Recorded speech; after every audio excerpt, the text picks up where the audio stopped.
The midday sun scorched the dusty earth as Josey Wales sat quietly atop his horse, eyes squinting beneath the brim of his weather-worn hat. The land around him lay silent, the kind of silence that always came before a storm. In the distance, a dust cloud rose, too wide, too fast for one man alone. Soldiers were coming. Dear listeners, before we move forward, please subscribe my channel to hit 1,000 figure. Josey didn't flinch. He had been hunted like an animal since the war ended, first by Union troops, then by bounty hunters, and now by the Redlegs again, government-sanctioned killers who called themselves soldiers, but acted no better than marauders. Josey Wales had made his peace with death long ago, but this time they weren't ready for him. As the cavalry approached, they brought with them more than rifles. They had hauled in a Gatling gun, a ferocious metal beast capable of shredding entire groups of men in seconds. It was a show of force. They didn't just want to kill Josey. They wanted to erase him, but they didn't know him. From behind a hill of jagged rocks and broken earth, Josey watched the soldiers dismount and set up the gun, confident and relaxed. They were laughing, joking, mocking the legend of Josey Wales. One of them spit into the dirt and shouted, "He's just one man, one damn outlaw. Let's flush him out and be home by sundown." Josey slowly dismounted, his boots crunching the dry earth. He moved like a shadow, quiet and deliberate, his hands resting on his holstered pistols. A cigar clenched between his teeth. The smoke curled upward like a signal, not of surrender but of war. This wasn't a battlefield. It was a killing ground, and Josey Wales was about to remind them that legends don't die easy. The soldiers finished mounting the Gatling gun, the barrel gleaming in the harsh sun like the fang of some mechanical predator. The officer in charge, a man named Terrell, familiar with Wales's reputation but drunk on overconfidence, barked orders with theatrical bravado. "Sweep the ridge. If he's there, he'll die like a dog. If he's not, then we flush him out like one." They didn't know he was already watching. From a nearby ridge, Josey Wales lay prone behind a boulder, long rifle in hand, eyes fixed on the gun crew. His breathing was calm, steady, focused. His hands moved with the quiet precision of a man who had seen death and chosen to become its instrument. He could hear every metallic clank, every chuckle from the soldiers who had no idea they were already in their graves. Then it began. Wales raised his rifle and took the first shot. The bullet cracked through the silence, slicing through the air and punching into the throat of the soldier manning the gun's crank. Blood sprayed as he collapsed, gurgling. Panic spread like wildfire. Another shot. This one tore through the chest of a man trying to reach the fallen gunner. Chaos erupted. "It's Wales!" one of them screamed, diving for cover. But there was no cover in the open plain. Like a ghost, Josey disappeared from the ridge and reappeared closer, moving downhill with deadly purpose. His rifle dropped. Out came his revolvers, twin Colts that barked like thunder. Each shot was a sentence, each death a warning. The soldiers tried to rally. Terrell shouted, "Man, the gun! Keep firing!" But the gun lay dead, its crew slaughtered. A few desperate men dragged it upright, trying to spin it toward the sound of gunfire. But Wales was already moving, flanking them, firing as he went. Bodies dropped. Dust clouds kicked up.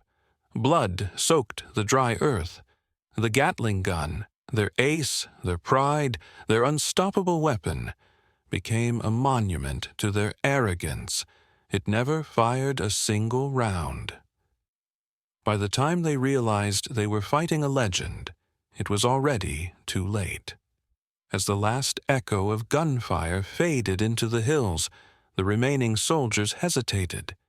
Their uniforms, once symbols of order and power, were now dust-stained reminders of a broken command. A few scrambled for rifles. One tried to mount a horse, only to be dropped instantly by a bullet from Josey's revolver.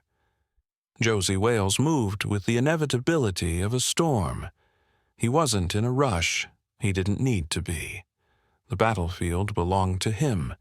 His silhouette, wide-brimmed hat, long duster coat, and revolvers low on his hips seemed to grow larger as he approached the Gatling gun.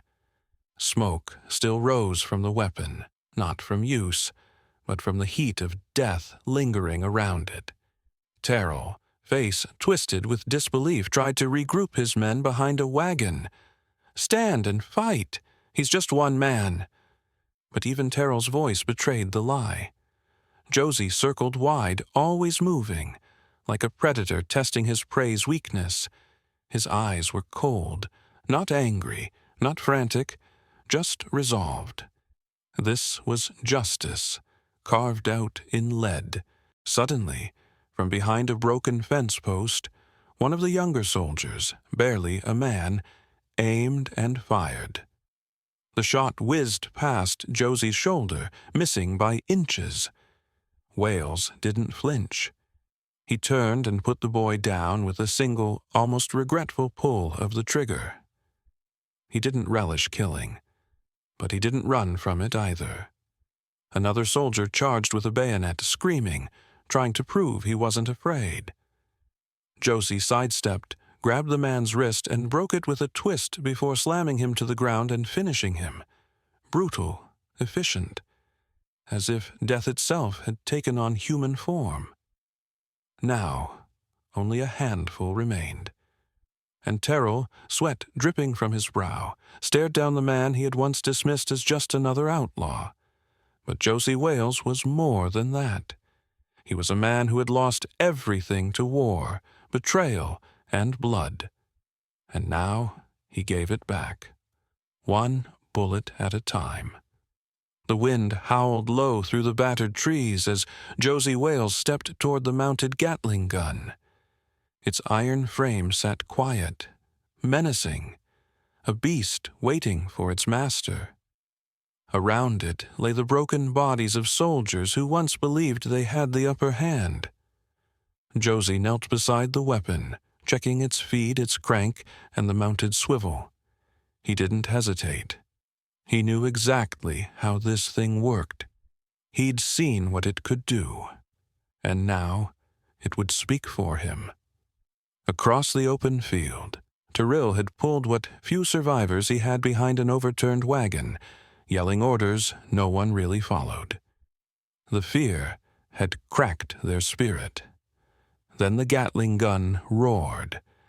A deep, mechanical thunder tore through the battlefield as the barrel spun with ferocious speed.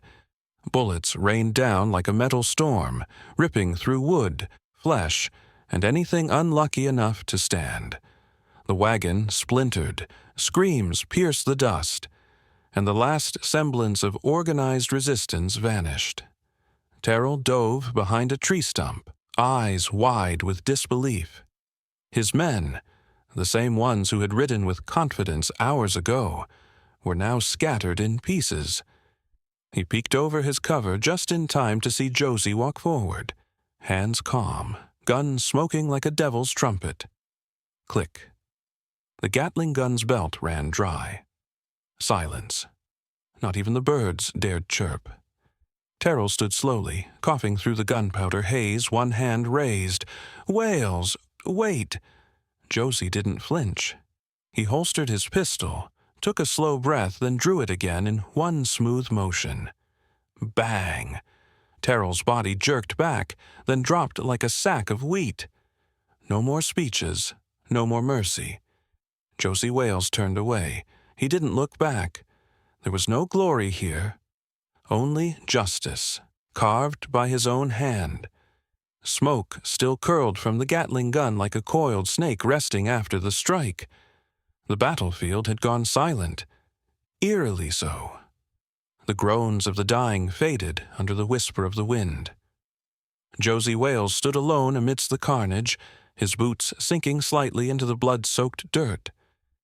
There was no celebration, no triumph, just the kind of silence that follows when the world realizes it has just witnessed the wrath of a man with nothing left to lose. Josey slowly holstered his revolver. He walked forward, past the broken wagons and bullet-riddled bodies, not sparing them a second glance. He wasn't proud of what he'd done, but he didn't regret it either. Every pull of the trigger had been a promise kept. A promise to his family, to the life that was stolen from him, and to the blood-stained past that had chased him across every dusty mile of the frontier. He reached his horse, brushing a hand across its mane. It neighed softly, sensing the tension still lingering in the air. Josey looked toward the horizon, the golden sun now dipping below the hills, casting long shadows over the battlefield. Behind him lay the remains of the men who tried to silence him. Ahead was the unknown. But for the first time in a long while, it was his unknown to choose. As he mounted up, a small movement caught his eye. A boy, no older than 10, peeking from behind a tree where he'd hidden during the massacre. His eyes were wide, terrified, but filled with a question. What kind of man can do all this? And walk away. Josey didn't speak. He simply tipped his hat. Then he rode on. His silhouette, framed by the dying light, grew smaller with every hoofbeat.